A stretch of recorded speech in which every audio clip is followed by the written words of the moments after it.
Hey guys, Shane here with etrailer.com. Today I have a 2020 Chevrolet Silverado 2500 and I want to walk through how to install B&W's Underbed Gooseneck fifth wheel trailer hitch receiver. Having this setup is going to allow you to utilize your bed space when you're not pulling a trailer. But on the other side of that, it's going to give you your gooseneck hookup, and you can also install a fifth wheel slider with this same setup. The underbed design of this kit allows for full truck bed access when you're ready. It's under 5 minutes to convert your empty truck bed into a fifth wheel hitch. We'll start by unlocking our B&W hitch and installing our fifth wheel adapter. We have ours pre-assembled, but you can adjust the uprights here depending on your truck and trailer combination. At this point, the hitch is ready to attach to the trailer. There's a little clip here that you can release. Basically, it's a safety pin. Then you can swing the handle out and you can watch the jaws open. You're ready to back into your trailer now. Once you're secure under the trailer, you can reinstall the clip. Since the fifth wheel installation kit doubles as a gooseneck hitch, when you're not towing your fifth wheel, you can remove it, turn it over, and we can store it upside down in the hitch. That way we'll have full bed access. The benefit of having this setup, being able to use either a fifth wheel or gooseneck, is maybe you pull a gooseneck trailer through the week, and then you have a fifth wheel that you want to pull on the weekends. This being a short bed truck, I would recommend, if you're going to go to the fifth wheel side, is to pick up the companion fifth wheel slider, and that's by B&W also. The ball is going to be 2 5/16. You're going to notice it has a square base. It's going to have holes on all sides, so it can go in any way. The square base is going to keep the ball from twisting inside of the hole. You'll notice that the edges here are kind of curved. What that does is it allows, while this is in here, it allows dirt and debris to fall out of the bottom and not get caught inside of there. Weight capacities for this, we're going to have a 30,000 pound gross towing weight. We're going to have a 7,500 pound vertical load limit, which is straight up and down on the ball. So you want to make sure you check your vehicle's owner's manual, make sure the vehicle can withstand that amount of weight. You always want to go with the lowest number between the vehicle and the hitch. Another nice benefit to this is a turnover ball. So what we can do is we take this when we're not towing a trailer, slide it down inside, and you can see it's nice and flat against our bed. We come over here to our safety chain loops, or safety chain hooks. You can see here, they're in the lower part of the corrugation, so they sit nice and tight. So if we're still wanting to put plywood, drywall, or anything in here, we can still maintain the use of the whole bed. They're going to be spring loaded. So you can see they stay nice and tight down to the bed when we're not using them. But if we're going to put a hook on, we got it hooked to our trailer. You can see they're not going to stay raised up in the air. Again, pulls our hook even down tight to the bed. As far as our handle, it's very simple to use. It's going to have a nice rubber coating on it. To lock it open, you simply pull it out, twist, and it locks open. It allows you to put your ball in the upright or stored position. To unlock it and slide the pin over, you just twist it back and let it go, and it's going to lock that device in place. Overall, in my professional opinion, if I was looking for an underbed hitch, I would go with B&W. The construction of it is outstanding. All the components are a really, really thick steel. It's going to have a nice, thick gray powder coat finish that's really going to hold up well against rust and corrosion. And it's this one is very simple to put in. It's pretty simple and straightforward. It's going to come with all the hardware. There's not going to be any drilling or major modifications. The only thing we're going to have to do is our 2 holes for each of our safety chain loops and our hole right in the center. Everything else bolts together right to the frame rails. Again, very simple, straightforward to put in. To start your installation, it's a good idea to remove your spare tire. We can do this, we can start a couple different ways. You can start underneath the truck. There's going to be a heat shield. You have to lower your exhaust and stuff like that. But what I like to do is start up here with the hole I'm going to put in the bed. That way I'm not going back and forth a bunch of times. In the back of the bed, we're going to measure from the edge of our bed, make sure it's not the tailgate, from the edge of the bed, per the instructions, right up the center. And we need to mark that. Keep in mind, if you have a drop-in bed liner, which is a plastic one, you need to remove it. If you have a spray-in bed liner, you want to add on that measurement for the thickness of the bed liner. So I'm going to add on a 1/16 to 1/8 of an inch to my measurement. I'm going to mark on the center rib, just going to put a little dot. Then what we need to do is measure between our wheel wells, divide that in half, and that will be our center mark. Next, I'm going to take a 4-inch hole saw bit with a drill bit, and I'm going to drill this hole out. What I like to do is take a piece of plywood, use that bit, put a 4-inch hole in it, and use that as a guide so that when this starts hitting the metal, it doesn't bounce around. And it makes it easy because you can step on this board, and once it wraps around that bit, it makes it a little bit easier. If you don't have this board or you don't have a way to do this, you just take the drill and put it behind your ankle like this or behind your calf when you're doing it. It'll keep this from kicking and hurting your wrists.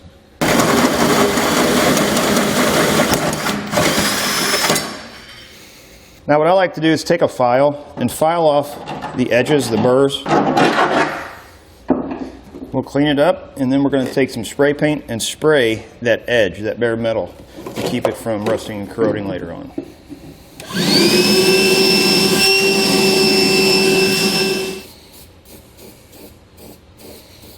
We're going to take a 13mm socket. We're going to remove this heat shield. We're going to have a bolt straight up here, and then we're going to have one right up here.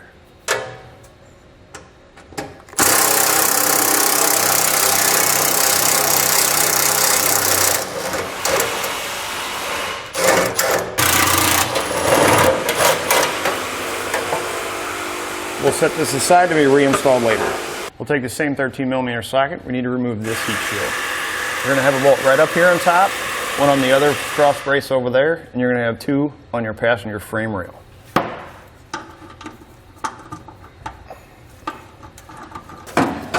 Once you get it loose, we're going to remove this one. This one will not be reinstalled. On each side of the vehicle, we're going to take a T15 Torx bit and we're going to remove these 3 screws.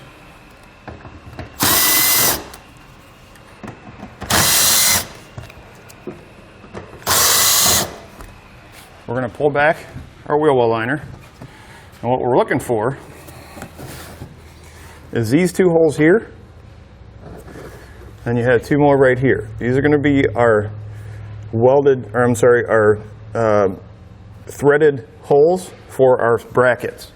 What we need to do is we're going to take some lubricant, we're going to spray each one of those holes, and take a tube brush like this, or a wire brush, and we're going to just make sure we don't have anything caught inside of those holes. Get any dirt or anything like that out so our bolts don't cross thread. What I like to do is once I get the holes cleaned out is find where they are on top of the frame rail and put a little mark on each of them. Right in the center. That way when you go to put your cross beam up, your bracket, you kind of are in the area of where those are going to be. Next thing we're going to do is we're going to get our 2 cross members and these 4 brackets. We want to get the cross member, and you'll find a welded seam in there. We want that to be in the center of this bracket. This bracket's going to slide on the end like this, and we're going to match the holes. We want to center it in that oval hole. We're going to take a long hex bolt. It's a 5/8 hex bolt. We're going to go through the bracket to the other side in both holes. Then we're going to put on a flange nut. We're going to tighten 15/16 socket and wrench. We're going to tighten everything down, then we'll come back and torque it. You want to make sure when you tighten this down there's no gap here, so just make sure it's flat. This bracket's flat against your cross member.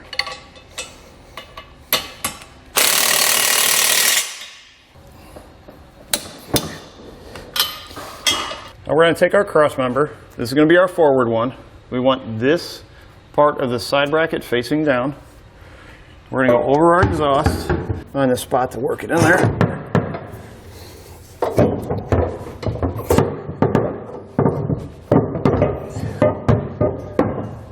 Find your mark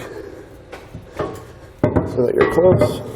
Get that set up like that. Let that rest on your exhaust. So now we'll take our other side bracket. We're going to slide up between our exhaust and our frame. And we're going to match it the same way we did the other ones. Keep in mind, if you have any wires or anything over here, and make sure you don't get those caught inside there. Squeeze this way. Again, we're going to line up our holes, and then we're going to run the same combination of hardware through those.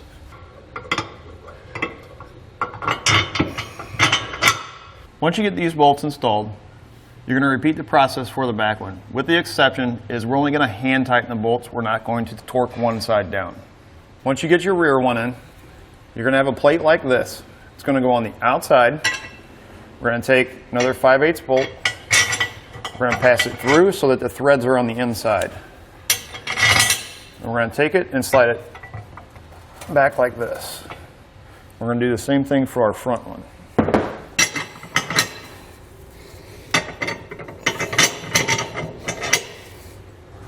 Slide it like that. This is our head or our center section. You'll notice this gap here. For a short bed truck, this gap is going to go towards the front, and our hat channel on our bed is going to actually sit right inside of this.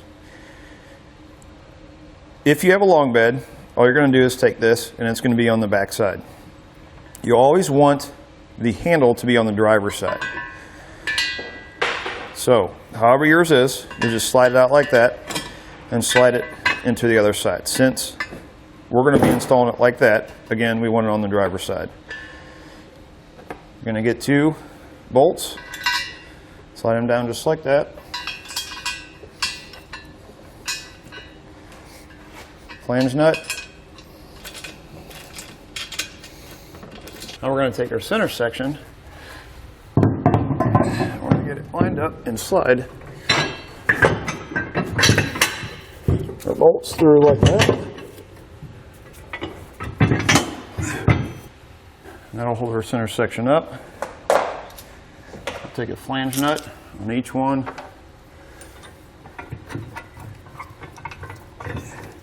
And we're going to hand tighten them. Next, we're going to install our frame bolts. We're only going to tighten it down about that much. And the reason we leave one side loose is so that we can kind of spread that bracket out a little bit, or slide it, so we can get these installed. All 4 holes on each frame rail. So now what we need to do is up in the bed of the truck, we need to get the hitch, the center section pulled up tight against the bottom of the bed. What I like to do, because most people don't have a hoist, is take a couple of boards. You can take a 2x4 and go straight across your bed rails if you want. Do this, take a strap and hook it on the pin. You can take a small 2x4, go across 2 blocks like this, and we can use that to get it pulled up tight.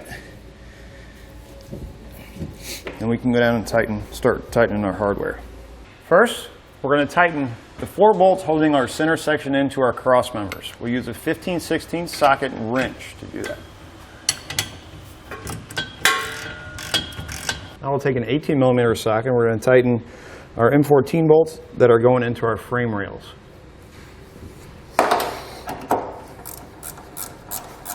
You can come back and you can tighten your 6 remaining 5/8 bolts on your cross members. Once we get all of our hardware tightened, we're going to come back and we're going to torque it in the same sequence that we tightened it down. Again, you want to make sure you're using the specifications that are listed in your instructions. Once you get everything torqued down, come back in the bed. You can remove your hoist or whatever you use to lift your center section up. And then you want to go back and double check all of your hardware. Go ahead and go through it again. Same sequence, torque it again just to make sure nothing is loosened up while you had it pulled up tight against the bed, the bottom of the bed. Next, we're going to install our handle. Might be easier if you take this, pull your pin out, kind of lock it in the open position. We're going to slide our handle out, and we want this ring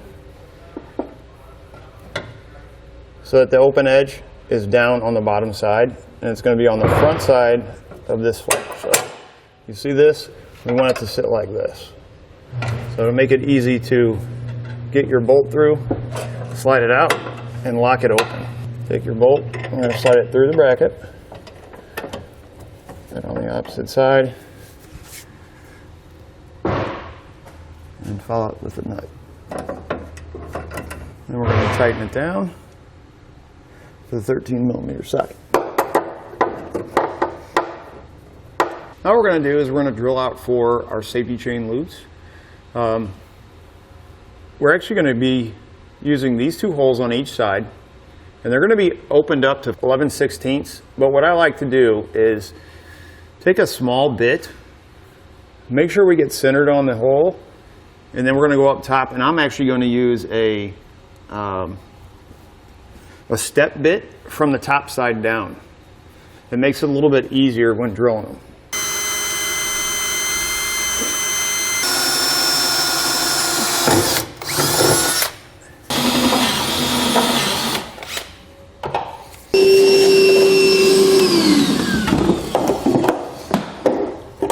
Once you get your holes to the correct size, again, come back, spray paint, spray the bare metal, let it dry, and then you can insert your safety chain loops inside. What you want to make sure, they're going to move freely. You want to make sure they're not going to get hung up on the edges. So if you need to go a little bit bigger, you can.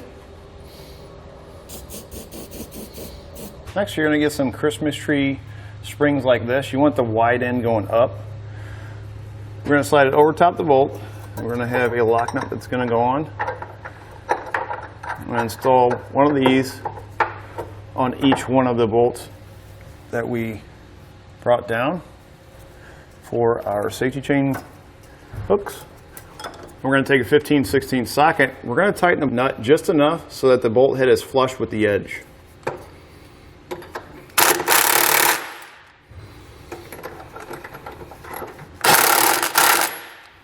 Then we can install our heat shield for our spare tire. Keep in mind we will not be installing the second one. Then you can put your 3 bolts back in for your panels and your wheel well panels. Now what we need to do is on our driver's side, we need to trim it out for our handle. So what I like to do is just kind of mark it. We can use a utility knife, or you can use really anything. This is just cardboard. It should cut pretty easy.